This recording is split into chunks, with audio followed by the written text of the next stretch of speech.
what's up, everybody? This is Zach. This is back, episode 2 of Better Than I Deserve podcast. And today we're going to do a little something interesting, right? So today I want to talk to one of my buddies from the community, Zach. So we both have the same name. Super interesting. Let's go. Let's go. So today we're going to talk about what is it like getting sober young, right? And like, I'm sure there's plenty of people out there that have tried this. I'm sure there's plenty of people out there that are struggling with this.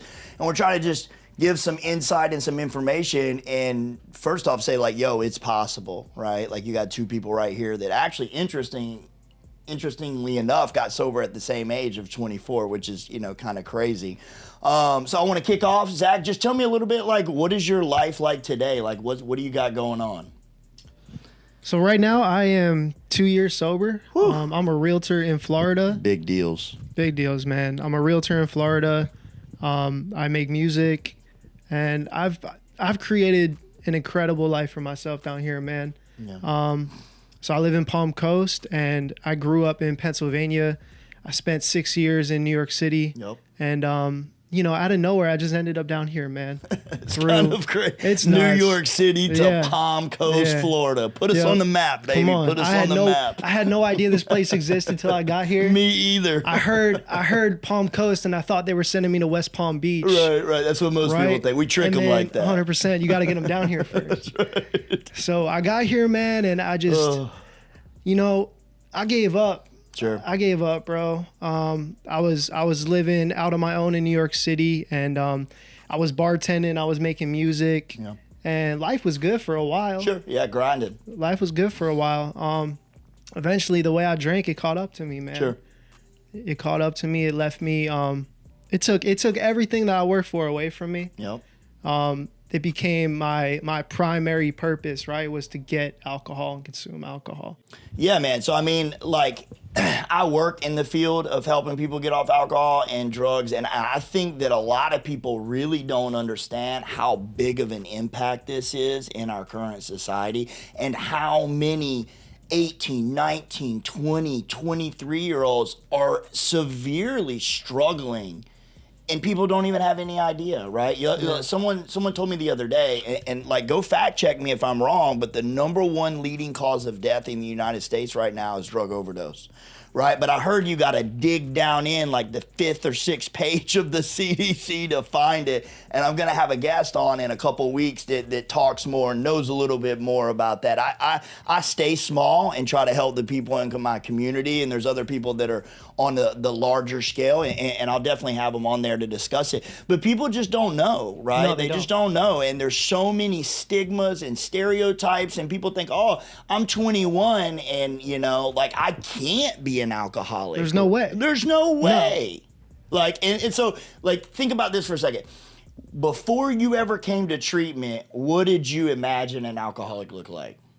Old, washed up, homeless or nearly homeless. Sure. Life's falling apart around him or her, right? Just nothing left to live for. Major things going on in their lives, right? Divorce, loss of jobs, right? Like homelessness, 100%. No car, missing their teeth, right? Like just not showering, right? These major event things, which can happen, right?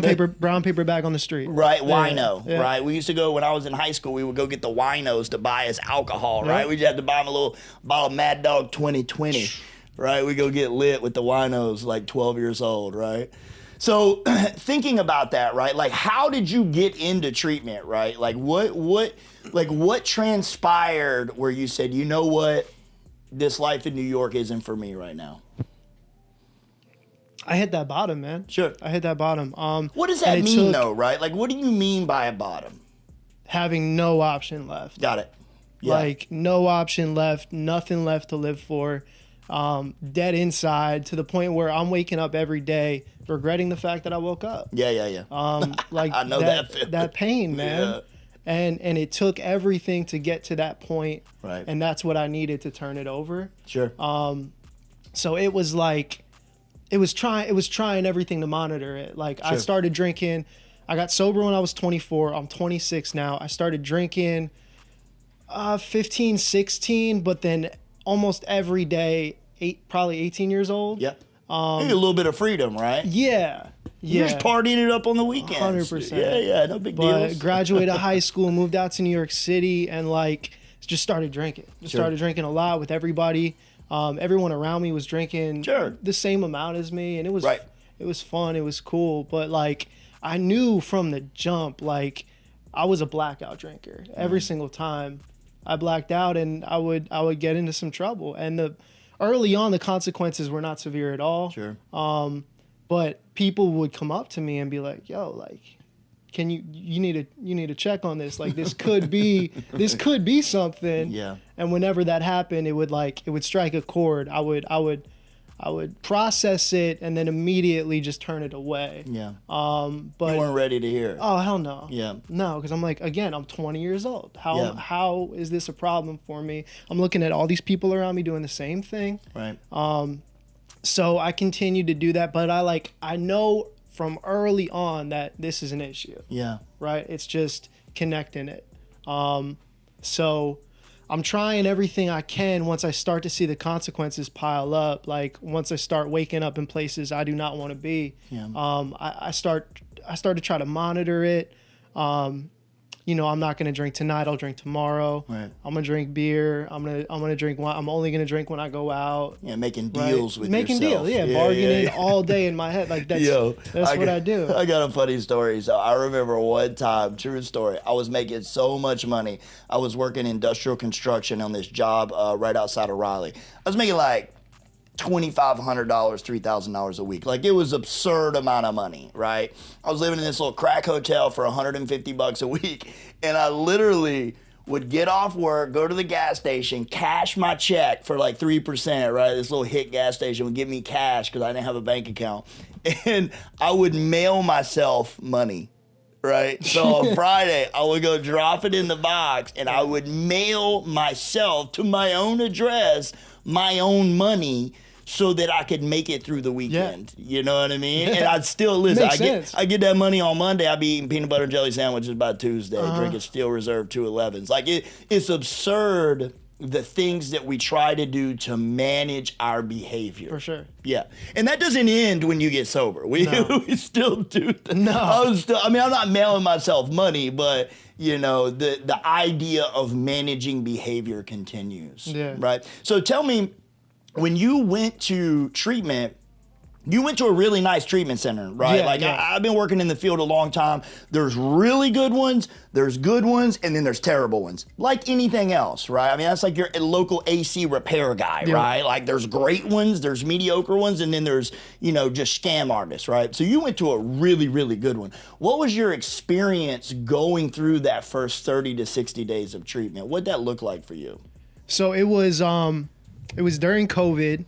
I got to the facility. God. Yeah, it was wild. I got to the facility. They had to COVID test you. They kept you in isolation. Then you had a detox. Yeah. And I actually spent the first 2 days detoxing at my parents' house. Before going to treatment. Wow, that's scary on alcohol too. Yeah, just for anybody that doesn't know, like alcohol and benzos are the only two drugs that can kill you from detox. 100%. Yeah. I was smoking weed that helped me sleep during those 2 days. Sure. But I just remember I was having DTs. I was audible hallucinations. Yeah, man. It was wow. So I get to treatment. You're lucky you didn't die, bro. Yeah. I'm being serious. Yeah. Like people don't take that seriously, man. I felt it. Yeah. Like, if benzos, alcohol, call a medical professional, right? Call somebody. Don't be trying to do it by yourself. So I got there. I spent, I think, like 36 hours in one room alone. And I was just like, I wanted to leave probably 12 or 13 times. I was like, I'm out. Like, fuck this. I'm out. I'm out. I'm pacing around the room. And then I finally get some sleep and I wake up and I go over. They have like different groups. So I was like men's phase 1. I had no idea what that meant, but I walked over and like, again, I'm thinking of this alcoholic, this painted picture of an alcoholic in my mind. And I walk over there and there's just a bunch of 20 and 30-year-olds outside playing acoustic guitar, smoking cigarettes, talking shit. Right. And like immediately, without even having stepped into a group, I took a deep breath. And I felt a lot better once I saw people that looked like me, who were young, who were like, it made me feel a lot better. Identification is everything. It's everything. It really is. We perceive with our eyes. Yeah. Right? We make a lot of judgments with our eyes. And sometimes that's bad, sometimes that's good. And this situation is good, right? Because like you look around, you see people that are like you, dressed like you, just cutting up and hanging out, and it's like, okay, all right. This wasn't a mistake. Yeah. Cool. Yeah. Love that. It felt good, man. Yeah. So what was some of the other experiences that you had? So early on, like, I bounced back quick physically. Yeah. And Good a lot genetics. a lot of people have that story where like physical gets better quick. Sure. So the first week sucked. I was on shit to taper me off of. Yeah. But like after that first week physically, I felt great. Yeah. And I don't know. I felt like I always heard this pink cloud. Yeah, the pink cloud. Fucking pink you don't cloud. really hear that much anymore No. about that. That used to, when I was in treatment a long time ago, that was like a thing. I Like was the on pink that cloud. shit. I was on that shit. Right. Like I felt great. It was God's grace, man. I felt great, man. I'm in rehab. I'm giving people advice in rehab.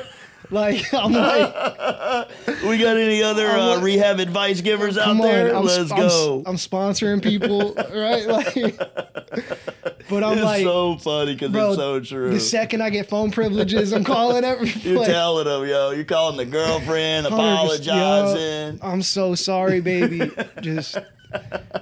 So true. Oh man, but that's what it was, right? Oh. And it was cool. There was so I make music. Music was a big part of my life. And there's every Sunday they had a service and they had people perform. Sure. And there's this dude in my group who played acoustic guitar, and we would like in between groups we would just sit outside and write songs. That's cool. And like I got to perform every Sunday at the at the treatment center in front of everybody, and it was just a good way to get out of myself in the moment, and it just felt good, man. It felt do good. what you love. Yeah. Right? Like that's one of the scariest things about getting sober young is this belief. It's a myth, right? But it's a belief, right? That when or if I try to get into a life different than what I have to quit being who I am and quit doing what I love. And that's so far from the truth. And that was the one thing that kept me from it for so long. Sure. I thought my life would be over. Oh, yeah. What are you going to do? Like, I'm 24 and sober? I'm never going to be able to be social with other people. Right. How am I going to have a girlfriend if I can't go out and drink with her? Right. How am I going to go to a wedding? Yeah. How are you going to perform? How am I going to perform? That was everything, man. And that was scary. It's terrifying. And that's what real, like, when I look back on it, that was a big part of, I'm not going to do that yet. Absolutely. Right. And it's just not having the right information. Yeah. Right. Yep. Like it's really what it is. But like, like as a therapist, I can't tell you how many people are making decisions without the correct information. It will blow your mind. Yeah, like it will blow your mind. Like people making like life-changing decisions emotionally and without facts. Constantly. And this is an example, That's right? what Like I've your done. life is on the line. Yeah. But you're making decisions based on information that's not accurate. Yeah. And what it comes down to is I would do anything to protect it. Absolutely. Anything I could to protect my drinking, I would do it.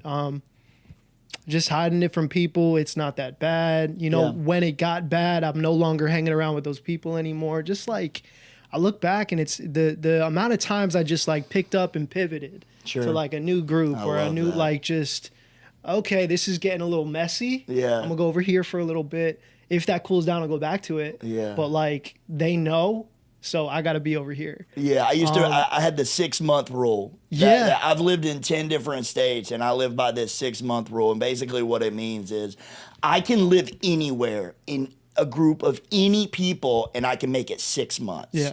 After 6 months, inactive addiction. After 6 months, people start to figure me out. And it's time to leave. You know what I mean? Because people are like, whoa, hold up a minute. You ain't who you say you are. And I'm like, see you. I'm gone, off to the next city, So I definitely understand that pivoting, which is something I do today, right? Like in recovery, like I'm a pivoter, right? Yeah. Like if something's not healthy or it's toxic, then I pivot. For sure. I still have that characteristic about me. Cool. So when you're looking at your experience in inpatient treatment, right, which is, detox inpatient is that initial isolation, right? It's very small group, 20 to 30 max, right? And it's usually somewhere between 20 and 60 days at the most. What is your takeaway from that time in treatment? I really took a lot from the small groups. Just going around sharing where we're at. So it's like we would go around and how are you doing physically? How are you doing mentally? Yep. Right? Like a check-in. Yeah, that check-in. And it felt good, man. And it was a great way to kind of because in my head, I'm just going through everything. Sure. Right? Fixing the world's problems. Yeah. Yeah. And for other people in the circle to talk about what's going on in my head, that was another thing that I didn't know is people understand me. Yeah. And I can understand. I thought I was alone in this shit. Yeah. I thought no one thought like me. I thought no one fucking felt like me. Yeah. Hold on. You mean people can think and feel like me? No. Fuck.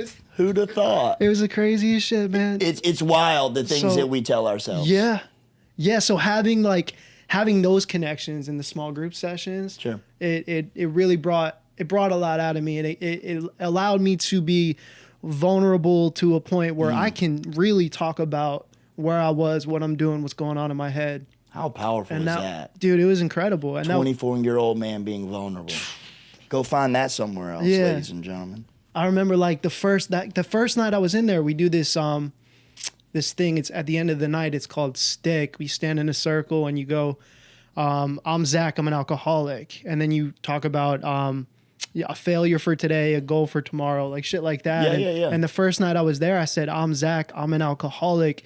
And that was the first time I said it out loud. Yeah. And I started bawling. It's a big deal. Bawling. Yeah. You can't take that back. No. And it felt so good. It felt like all this weight on my shoulders, just that's it. It's out. I know that feeling. It's out, man. I love that, man. You can't unring a bell. No. You say that shit all whole the time. sticks and stones bullshit we were told as kids, it's a fucking lie. Yeah. Right? Words are powerful. Yep. And when I speak the truth, powerful. Yeah. Love that. It's So that was a wild, big man. deal for you. Big deal. Connecting with some people that were like-minded, feeling heard. Yep. Having some communication, right? These are all super important aspects of human relationships. Yeah. Yeah, and having counselors that were also in recovery in the treatment center and how to navigate through that and just I don't know, seeing the people who were there on their own versus court ordered or what have you, right? Absolutely.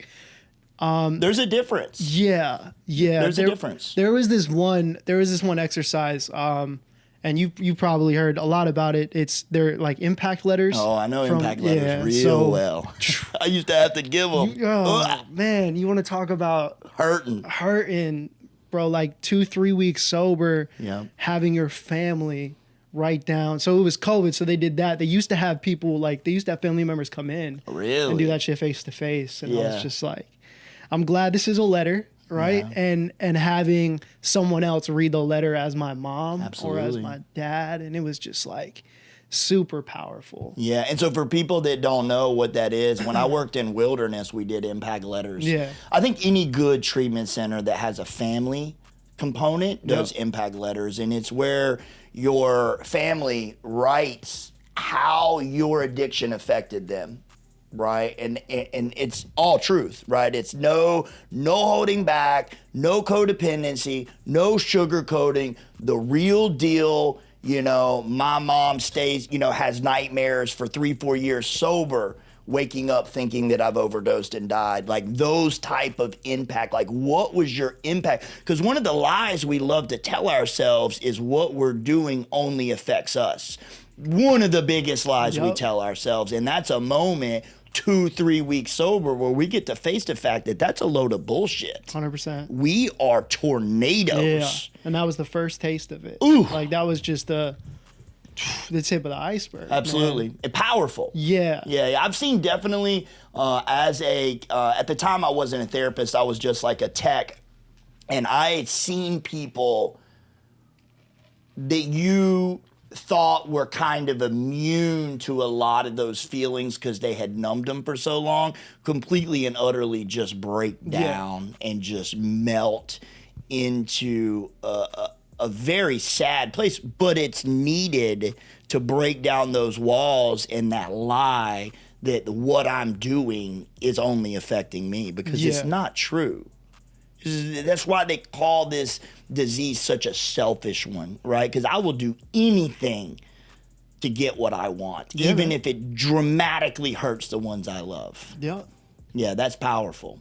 Cool. So leaving treatment, right? So how long were you in treatment? 28 days. And you went to Cairn. I went to Cairn. Yeah, Cairn in Pennsylvania. Man, I'm here to tell you, one of the best treatment centers out there for young adults, especially opiate. You're an alcohol guy, but they have a whole opiate unit there. Any chance I get to work with them is fabulous, right? So they do the job, right? Yeah. So how long did you stay there? 28 days. So you 28 days there, and then you left there and you went to a step-down facility. Correct. Okay, cool. Halfway house. Yeah, and so what was that transition like? And that's when you said you got to Palm Coast. Yeah. Right? Yeah, so the day I got out was wild. My parents picked me up that morning in the middle of Pennsylvania. It's in the middle of nowhere. Yeah, they call it Magic Mountain, dude. It's the middle of nowhere. Middle of nowhere. Right. I mean, that's most of Pennsylvania. So I'm from there. It's just that's your home place. Yeah. Yeah. So we get out of there. My parents drive me to my apartment in Queens. I move out of my apartment in Queens. I get on a flight 2 hours later and then come down here. Right. And it was just like a lot. It was a lot. A lot. It was a lot. I'm scared as shit. I'm like, yeah. I was at JFK airport and the flight was delayed, and I'm just like, don't drink. The airport's like the worst place in the world to be sober, you terrible. know? That was my shit. It's the only place in the world that 10 a.m. drinking is completely normal. Yeah.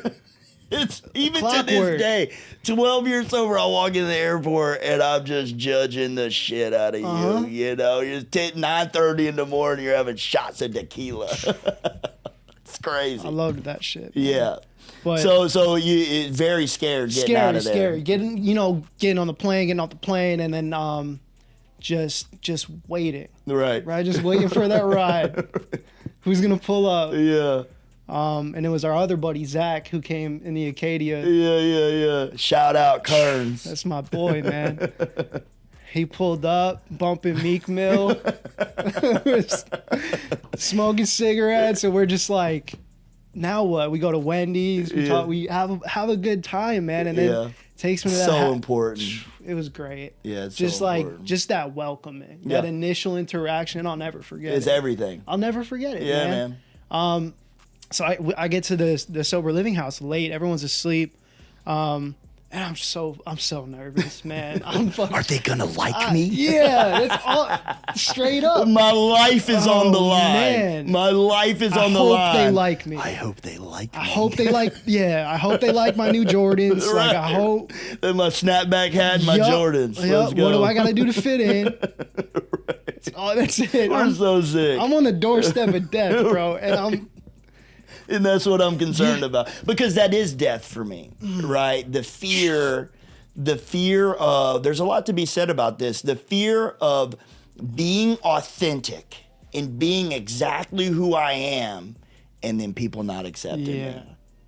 And that's what really stops a lot of people from being authentic, is the fear. It stops a lot of people from really trying to get sober, terrified that if they give it everything and they don't get it, what does that mean?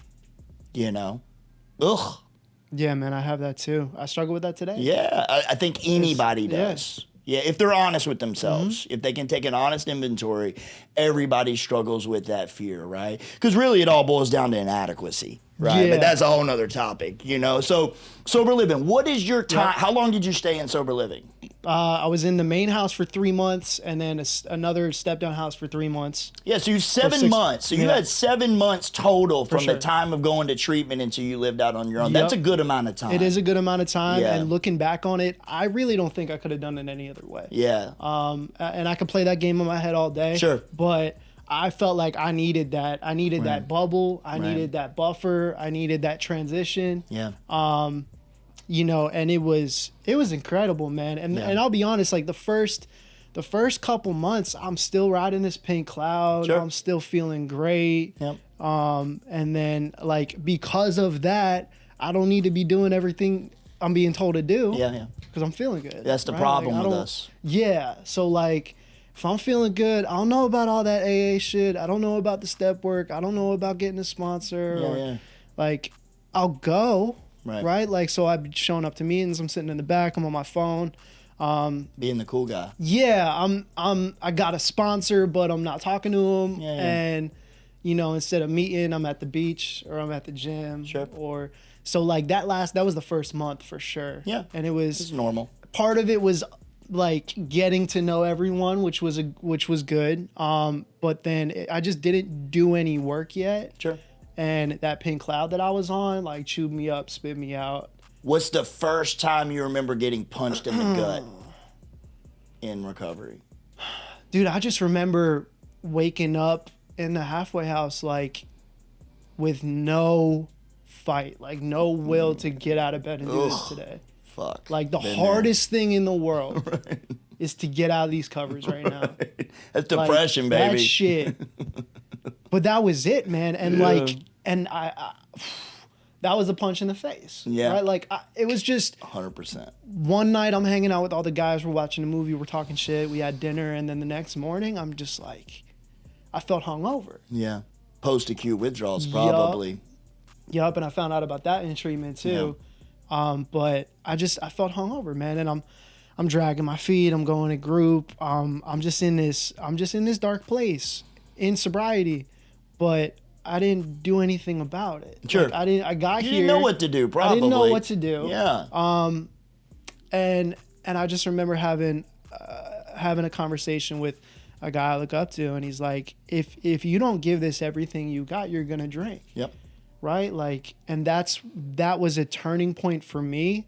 Because I was in enough pain to do something about it. Yeah. Like, I the learned, blessing of pain. Yeah. One of my favorite little sayings about that, I actually heard recently, like, and for anybody that knows me, I'm the king of like one-liners, right? Mm-hmm. Like, that's my thing, is like mottos and mantras and one-liners. Like, it might sound cheesy to the next man, but it's who I am, and I love it, right? Because I'm a visual learner, so it creates like a metaphor in my head to kind of move and remember. And this one I love, I heard this probably like a year ago. A guy said, the dying are willing to do what the living aren't, right? The dying are living to do what the living aren't. And I can so much relate to that. Like, if my ass is on fire and like I am hurting, like it is painful to get out of bed, the things that I'm willing to do are out of this world, right? But you let me feel a little bit good and let me forget what that pain is like, I'm lazy as shit. It's dangerous. Yeah, man. I don't do what's healthy for me, right? And that's what we talk about, like discipline, like spiritual discipline is doing the things that I know are healthy for me. Because I'm not good at that. Like, I'm not hardwired that way. Me neither. Me neither, especially when you don't want to. 100%. It's crazy, man. Yeah.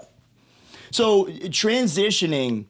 Well, I guess this, because I asked you your takeaway from like the inpatient part of treatment. Yeah. What is your major takeaway from like that step down transitional period? So the way I look at that today is sober living for me was extremely beneficial and important, and that gave me enough time to start developing a solution to what's going on inside of me. Yeah, absolutely. Like that's buying me time absolutely to do the work in front of me so I can operate in the outside world. Yeah, I love that. And that's exactly, like, you can't describe it better. Yeah. Really. Like, that's, all you're doing is buying enough time to quit being an idiot. It's a buffer. And to get off that roller coaster, right? Because like you're talking about, one night you're completely fine, everything's gravy, you're hanging out with the boys, and then the next day you literally can't get your feet on the ground. No. And it's that emotional roller coaster from where, we have been stuffing our feelings for years and just pouring Everclear and moonshine and Jack Daniels and vodka just all down it. It all comes back. Yeah. We need some time to get off the highs and lows. Yep, and that roller coaster is I'm at the top of the heap or I'm hiding underneath it. Yeah. Like I'm on top of the world or I'm a piece of shit. Absolutely. Like I had no idea what an in between felt like. Right. But that's how it's so quick sometimes, man. Like yes, and that was the first year on and off, it felt like that. Well, and that's why a lot of times, especially 12, 13, 14, 15 years ago when I was trying to figure out, I was like unwilling to say I was an alcoholic. Yeah. Like unwilling. Been to treatment. I had 4 DUIs before I was 21, right? Like, but I still couldn't do it. And I remember going to all these doctors and I got diagnosed with like 400 different things, right? And I think that's so common for people in recovery because we look like so many different things. Like bipolar 1 is the big one, right? And that's why from the clinical world, being a clinician, like I can't diagnose someone bipolar in their first year of recovery unless there's like a ton of evidence before they ever started drinking. But most of the time, it's a result of trying to get sober. Yep. You look like you're bipolar. You're that crazy. Mm-hmm. You know, it's wild. So the takeaway is that you needed time, right? Yeah. And then moving out and onto your own, that's scary, right? 6, 7 months. Like, what does that look like for you? What did that transition like for you to kind of get out there on your own? So it was so I'm in the first halfway house is like drug tested every day, right? 10 p.m. curfew. Structure. Got it. Yeah, structure. I never had that in my life. Chores need to be done in the morning, right? Like all this shit. And you move down to the step down and they're still there, right? But they're not as apparent as that first house. So I'm like feeling a little bit more free. I got a car now, right? Like all this shit. So it was that from that step, it was accountability. Like that was the most important thing to me. So I needed to live with other sober people. So I moved out with 2 people from that second house. Yeah. We got a rental for a little bit. And that's what we needed. And we laid down the ground rules like this is a sober household. Right. If you relapse, you're out. Right. We'll find someone else to take your room. Yeah, no trap houses. No trap houses. I've seen that happen a few times. Yeah, I can imagine, man. But we needed that structure and like we're going to these meetings, like this is what we're doing. And that's what it was for a little bit. And honestly, man, it was scary. I just got into real estate at that time. Right. I started doing that full time.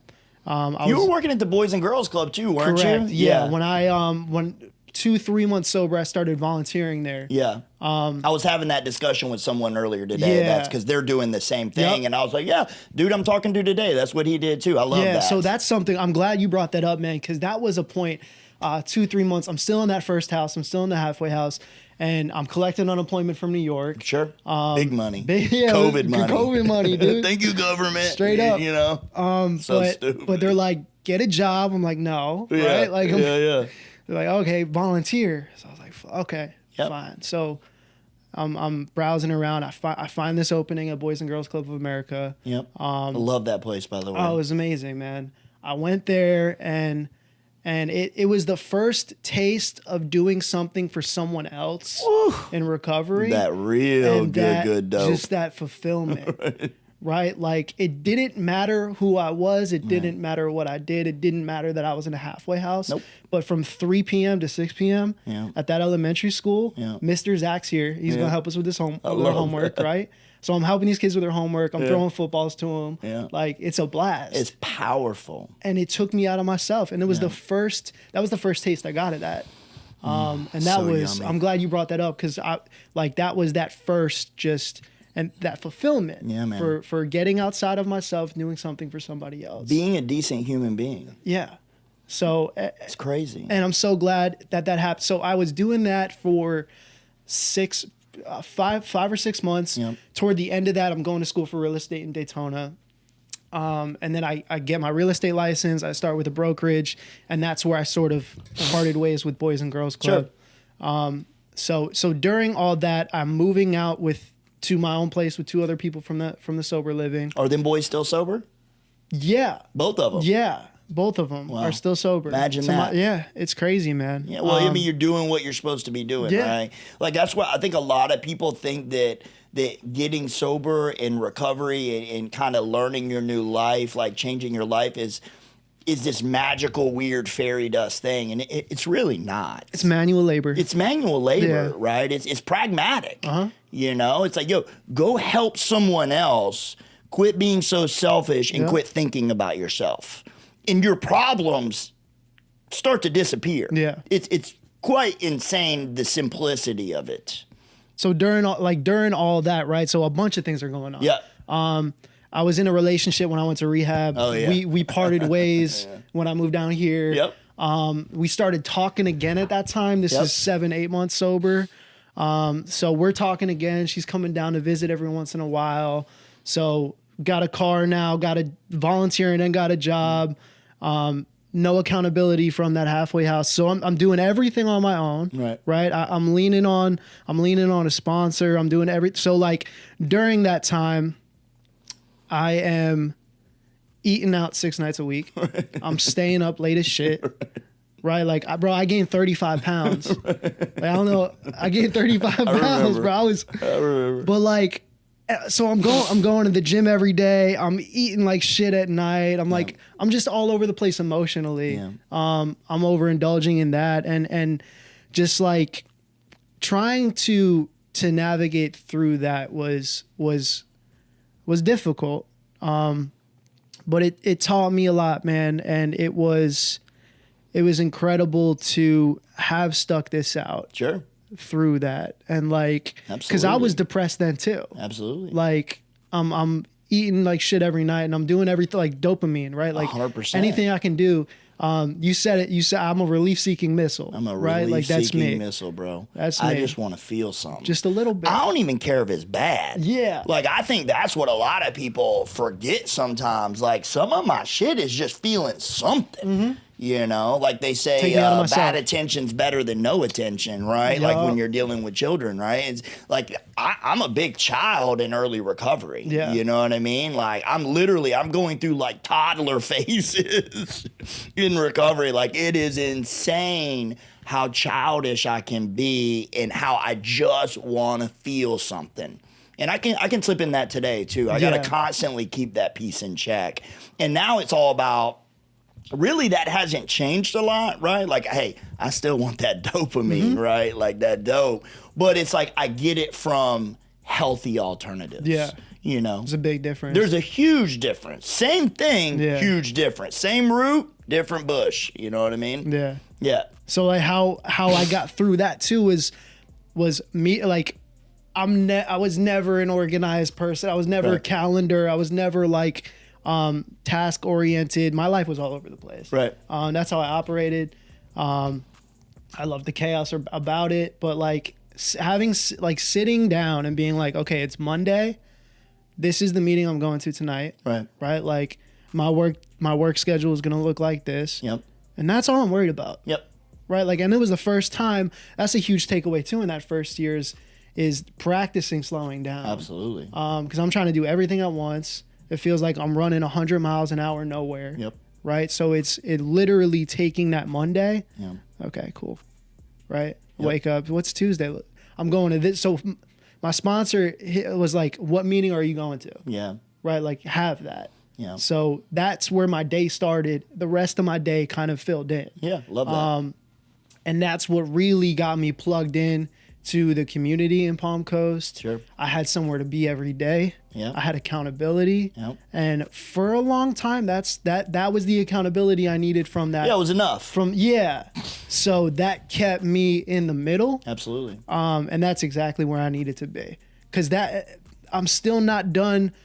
I'm still nowhere near a solution at that point, too. Like, I'm in the middle of buying time. Steps. Yeah, I'm nowhere near a solution. So I'm just, again, buffering. Like, what can I, like, this is helping me get from point A to B. Yeah. So thinking back on that, right? Because there's a ton of reflection in here. Yeah. Like, if you could go back today and you could tell that guy with 15 or 30 days sober, right? Like, you could go tell him something, right? Like, what would it be? And he would listen, right? If you could go tell him something, I'm not trying to rob you of the experience, right? But it's more about like, what is the reflection of the takeaway from the last 2 years? Like, what would you tell him? Don't be so fucking hard on yourself. Woo! Preach, Hey, right?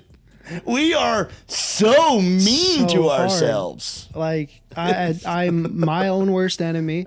Every time. I am the only thing that will ever be in my way. That's right. And Preach. it's like, so I would go back and I would say the only person putting pressure on yourself is you. And I'm beginning to understand that today. Yeah. Right? Like that's new for me. Yeah. 2 years later. And so I'm putting whatever I'm going through, whether it be something in my relationship with my girlfriend, whether it be a family dynamic issue, whether it be work, whether it be recovery, Right. that like I'm building everything up to be so much bigger than what it is. Every time. Every time. Every single time. Every No time. exceptions. No. It's always worst case, Yep. right? It's always what other people are thinking about me. Right. It's always what will happen if I feel like that fear of failure, Yep. the inadequacy you were talking about earlier, like that is deep inside of me. Yeah. And I make everything out to be bigger than it is. Yeah. It's fancied or real. 99% of the problems I have are not real. Yeah, they're not even real. They're not even like How they don't crazy exist. is that? It's nuts, man. Yeah. It's all in my head. It's so crazy. Like I talk about anxiety a lot in therapy because, you know, the majority of people that come to therapy, no matter the reason they're coming to therapy, one thing they're experiencing is usually anxiety, Yeah. right? It's a big deal, right? Especially in our current society. Like I don't know if this has always been a big deal. Obviously, I don't know, but man, I'm here to tell you the people that I see are riddled with it. The crazy thing about anxiety, it's all made up. Yeah. Right? Like it's completely created on our own about something that hasn't even happened yet. And we're having a physiological reaction. Like I'm having a current reaction to something that might happen. Might happen. Whew. And I'm operating based on that. Based on making Everything- decisions based Yup. on that. Yup. Right? You know this saying, right? That I fear the most I create. It's one of my favorites. I think there's so true. much depth to it.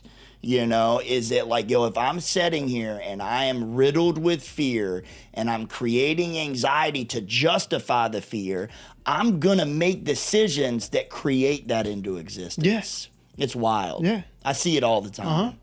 And I felt that way on the way over here. Why? I swear to God, man. Why? Over just here like to do this? just this pressure, right? Yeah. Like, what are they gonna think about me? Yeah. Right? Like, I hope I say some good shit. Right? Like, I'm having a conversation about addiction with the therapist. Yeah. Like, I'm teaching Tiger Woods how to putt. Right? Like, that's Damn, he called me Tiger bro. Woods. But it's this, Let's go. pressure. And for 2 minutes in the car ride over here, I'm like, I'm not coming. He was gonna call hooky No, on I'm me. not coming, bro. Yeah. But that's how I operate, man. get And it. it's like identifying that and then having a solution for it Absolutely. now. Yeah. Like I didn't know what that was like. Yeah. You're big on the fight or flight response. Yeah, man. Right? And it's flight all day for me. Yeah. If I'm uncomfortable in a situation, I turn away from it.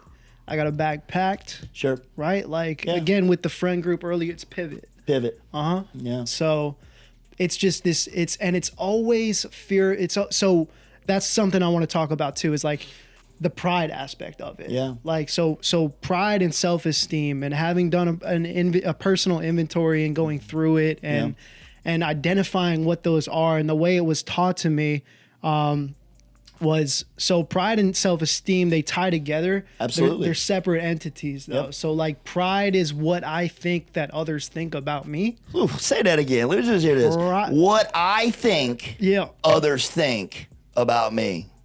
Yeah. And self-esteem is what I think about me. So we're Right? so crazy. We're nuts. Yeah. So like all this pressure that I put on myself, it's this pride, Yeah. right? Because it's primarily this fear of failure. Yeah. It's this fear of disappointing other people. Yep. It's this inadequacy of what if they don't like me, Absolutely. right? And that's pride. Yeah. Or what Right. if they see me? What if they actually see? Yeah. What if they see through all the bullshit? Yup. That hurts, man. But it's and that crippled me. Right. It crippled me during alcoholism, and just like the energy it took to put on a different mask for different people. And So that's a big one for me, man. So like for pride, this fear of failure, this inadequacy, this I really hope they like me. I really hope they get something out of what I say. Sure. Right? Like I know what to like. So developing a relationship with the higher power like combats the inadequacy that's inside Absolutely. me. Yeah. And I needed to experience that in order to combat it and have a solution. Yeah. So whenever that happens, and it happens a lot, I gotta stop. I gotta breathe. Yeah. I gotta invite God into a situation. Absolutely. Yo, I pray before every time I talk. Every time. True. Yeah. I say something super simple. It's like, yo, God, let me say what needs to be said and nothing more. You know, it allows me to realize that it's okay to fail. Yeah. Right? It's okay to fail at whatever I do, and that really I'm not that important. You know, and one thing that I tell myself a lot, and I tell a lot of people that I mentor, I don't struggle with talking. You know, and a lot of that is practice. Mm-hmm. You know, people don't understand. Like, yo, I've ran probably somewhere between 5,000 and 7,000 hours of therapy. I mean, really, probably more than that. I just want it to be a realistic number. I've been doing this a long time. You know, and there's one thing I've learned is that what are people thinking about 99% of the time? Themselves. Yeah. They're not even thinking about me, you know? And the irony is they're all thinking about what everybody else is thinking about them. Right. It's so sick. It's nuts. You know, it's so sick. And most of the time, if we just, and I think this is an important piece. You talked about doing an inventory and you talked about like getting in touch with who you are. Yeah. And that's so powerful, right? Because it starts to invite in or maybe allow your authentic self to start coming out. And once you get a hold of that, it's a wrap. Like, I don't care if you like me. Yeah. Like, I really don't. I want you to like me. It'd be nice if you liked me. But my self-worth has nothing to do with if you like me or not. And there's a separation there. I want to be helpful. Mm-hmm. Maybe that you not liking me is me being helpful. Saying something like, I'm not a yes man. Yeah. You know, people call me for kind of help or coaching or counsel, whatever you want to call it. The only reason they call me is because they want the answer that they don't want to hear every time. Because I don't care. You know, and I'm so grateful for that. You know, I'm so grateful for that. And that's something you developed over time? Or long is that, time. Yeah. Yeah, long time. Early on, I was a total phony. Yeah. Right, total phony, right? Like for a long time, I would say that I didn't care. And don't get me wrong. Of course I care what people think about me, right? Like my self-image is extremely important, but it's not a grandiose self-image, right? I just want to be viewed as my behaviors are. Exactly. Right? I don't want to be more than I'm not. I don't want to be less than I'm not. I just want to be me, right? And I want to be viewed that way. That's the definition of humility. Yeah, it's authenticity too, you know, which go hand in hand, right? Like, I just want to be me. Mm-hmm. I don't want to be famous. I know people are, oh, you're doing all this. I'm doing this because it's awesome and it's fun. And I don't care if I get 27 views, man. I could literally care less. I have a job, right? This is more for fun and education and to spread some of these ideas and allow people to see that, like, yo, you can get sober at 24, you can get sober at 21, you can get sober at 49, and there's still this beautiful life. It's incredible that you can have. Yeah, you know, and it's absolutely amazing. So, all right, thinking back, we've went over a lot of stuff today, right? So, what do you think is in store for you going forward? It's a hard one, right? What do you want out of life? What's your goal? What's your dream? If I gave you a perfect world, what would that look like? Any time frame, 6 months, next month, a year from now, 5 years, I don't care. The first thing that comes to your head, what do you want? I want a family. Love that. Kids? Kids. How many? 2. Ooh, good number. Want to? I wish I'd have 4. Yeah. If I could rewind, I'm just putting it out there. If you want kids, go have a bunch of them. Yeah. Don't get old, right? Because then you don't want it. I just want to sleep in and play golf. You know, I don't want Straight no more up. kids. Yeah, I want to spend my life with the girl I'm with. Absolutely. I want a house. I want a family. Yeah. And like, I'm content, man. Sure. Like, I was so having made music my whole life. I'm aiming for that fame. Sure. Right. Like Yeah. that big Bam! I made it. Yeah, I've arrived. Yeah, but Right. the drive behind that was proving everyone wrong and Sure. all this. It's deep, right? But like, what sobriety has taught me is that I have everything I need, man. Sure. Like, and How powerful is that? Just reflect on that for a second, right? Like, I have everything that I need. yeah, And most of what I desire, for sure. right? Like, I got my health, Mm-hmm. right? I have my brain, right? I'm allowed to connect with people and have relationships. What Yeah. is really life other than relationships? Yeah, it's everything. It's wild. That's what I want my life to look like. I want to be someone people can count on. Ooh. I want to be the son my parents deserve to have. I want to be the older brother my siblings deserve to have. Yeah. All relational. All relational, right? I want to be someone who will pick up the phone when someone needs help. Yep. And that comes through this process. Absolutely. Like that's the outcome. Right. I get to be all these things because of this. Yeah. And you know, business wise, I'm a realtor. This is my second year doing it, and You've crushed it. It's been incredible, You man. crushed I it. can't believe like I think it was like the 3rd month yeah. that you were a realtor and you like crushed everybody in your firm or Yeah. something. Was it like the 2nd or 3rd month? It was the 3rd month. The first 2 months were dry. Yeah, then you just then I fucking just home runned it. out the gate, man. It's so cool. So it's like I found something that I'm passionate about that Right. drives me, and I want to expand that business as well. Sure. And there's tons of room in there. That's the good thing yeah. about that, right? Like you could set back, you're your own boss, you can Yup. set back, do the amount of work that you do. For sure. But then you could also show up and hustle and grind that Yeah. into something really big. And that's been my experience. So like for a month, especially if I have family stuff going on, like I'm present. Like I got Right. family all over, so I'll fly up for a weekend or I'll spend time with them and then come back. And like if there's a month where I have nothing going on, I'll turn the jets on. Sure. Right, like I'm in there every day, 8 hours. But grinding. Yeah, but You have it's pretty good boundaries too, man. Like Yeah. most people in early recovery don't. And I respect that about you. I've Thanks, man. seen that, and Yeah. and I would I believe in my experience. Well, I just clusterfucked that. So in my experience, what I see is people in early recovery start chasing, yeah, and they miss the whole point. Uh-huh. And they get 2, 3, 4 years down the line and they don't even know where they're at. Yeah. You know, and I've really seen you, like it is more of a, an affirmation from the outside of really do that a lot more intuitively than normal. I don't know, where'd you get that from? I just know that if I get wrapped into something, that's all I'm gonna care about. Yeah, sure. So it's like a priorities and a values thing. For sure. Yeah. For sure. And it was through mistakes, through not showing up that one time and not being there when I felt like I should, or through working for 3 months straight, 7 days a week and burning myself out. Yeah. Like that's all. The turnaround now is like I have these boundaries because of mistakes I made. Yeah. Which is how most boundaries are Yeah. made. It's just Yep. you have good insight, right? The average person can't connect that. Yeah. Like Thanks, every man. rule is there because someone did some stupid shit. Yep. Right? Yeah.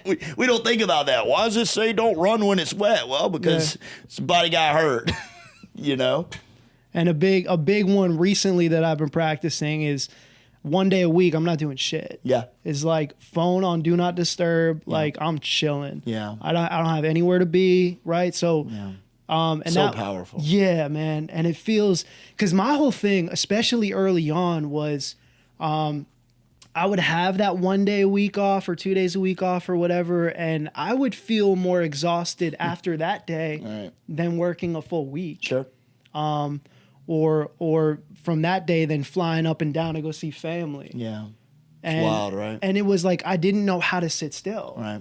And again, those boundaries are made from like, I'm using these other things to take me out of myself and distract myself. Yeah. Because I'm uncomfortable with sitting with me. Absolutely. So what I've been really trying to practice recently, and this has been a couple months now, is that on Sunday, right? Like phone down, I'm chilling, I'm not doing shit. Right. Me and my girl order food, I'm watching football, like just. Yeah.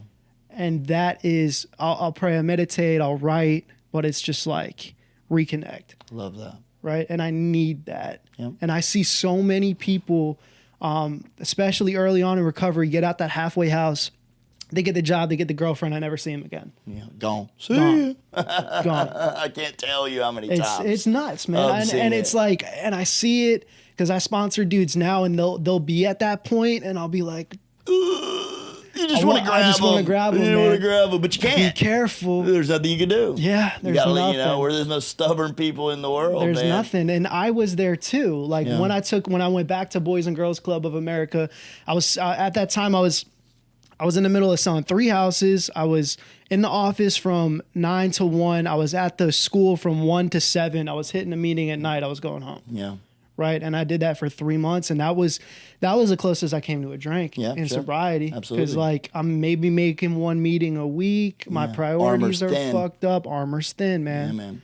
So thanks for saying that. Like the boundaries really came from banging my head. Absolutely. And they're important lessons to learn, right? But some people just don't learn them, you know, is the problem. And that's okay. That's their quest, right? And then some people pick it up quicker than others. And I think that, you know, the goal in this whole thing is really emotional sobriety. For sure. Right. Physical sobriety is amazing, but emotional sobriety is really the goal for me. And I think most people, right, it's this place of getting where, like, the physical is absolutely important, but if I'm not growing intellectually, if I'm not growing emotionally, if I'm not growing spiritually, really what's the point, right? And there's usually that second surrender. For me, it happened 6 or 7 years where I really hit a brick wall and I'm like banging my head against it. And I literally was contemplating suicide, right? Yeah, you talk about that, man. I tell people, right? People need to know, right? Because I think it's the same thing in early recovery. You talked about coming in the door believing no one feels this way. Yeah. I think we can do that to ourselves in long-term sobriety. It's important. It's super important to know that is common. You know, that is a common thing. Experience. So what is your thoughts on emotional sobriety moving forward? Moving forward, emotional sobriety for me is making my day more about other people than myself. Love that. And honestly, in order to live fulfilled and live successfully and be sober, like I need to look at my day, even if it's 51% other people. Yep, sure. Like that's where I need to operate in emotional sobriety. Yep. And that is understanding that no matter what's going on in my life, if there's a problem, I play a part in it. Yeah. It's identifying what my part in it is, and it is moving forward. Love right? that. Like learning from that, how can I not repeat this, or identifying it when it comes up because of previous encounters. Yeah. Acknowledging these defects that I have, Yeah. right? Asking God to take them when they come up. Sure. Because I like to pick them up and play with them. Play with them, baby. Yeah. Hot coals. That's you know my what I'm shit. saying? Me too. Yup. So like, ooh, that burns a little bit. The goal is not to pick too many up. Sure. Right? Like, because I'm going to pick a couple up. But absolutely. Like, through emotional sobriety, the time that I spent picking it up gets shorter. Absolutely. And I continue to grow in that aspect. Yeah, no, I love that, man. And I think that what we've talked about a lot with the boundary setting and the, you know, everything you got going on in your life, you can definitely see that you're someone that takes that serious more than just the average person, you know, and that's what I love about you. So, you know, I feel like that's our time today. Like, I just want to thank Zach from coming on here and sharing kind of your experience and talking about what it's like being young in recovery. It is not easy, man, but it's doable. Very possible. It's so much hope, right? Like, there's so much hope in this thing that I think so many people don't even know is a possibility. Yeah. How many 22, 23, 24-year-old kids are sitting in New York right now in apartments, drinking every night, and they have no idea that this life is possible? Too many to count. Too many to count. It's absurd how many, right? So, for everybody out there, like, thank you for tuning in. If you got any comments, if you got any questions, like, throw them out there. I'll get Zach to answer them, even if he doesn't want to. And let us know how we can be helpful to you. What do you want to hear about? How you want to hear about it? Give me some comments below. I appreciate all of y'all. I'm grateful for you, man. Thank you. Later.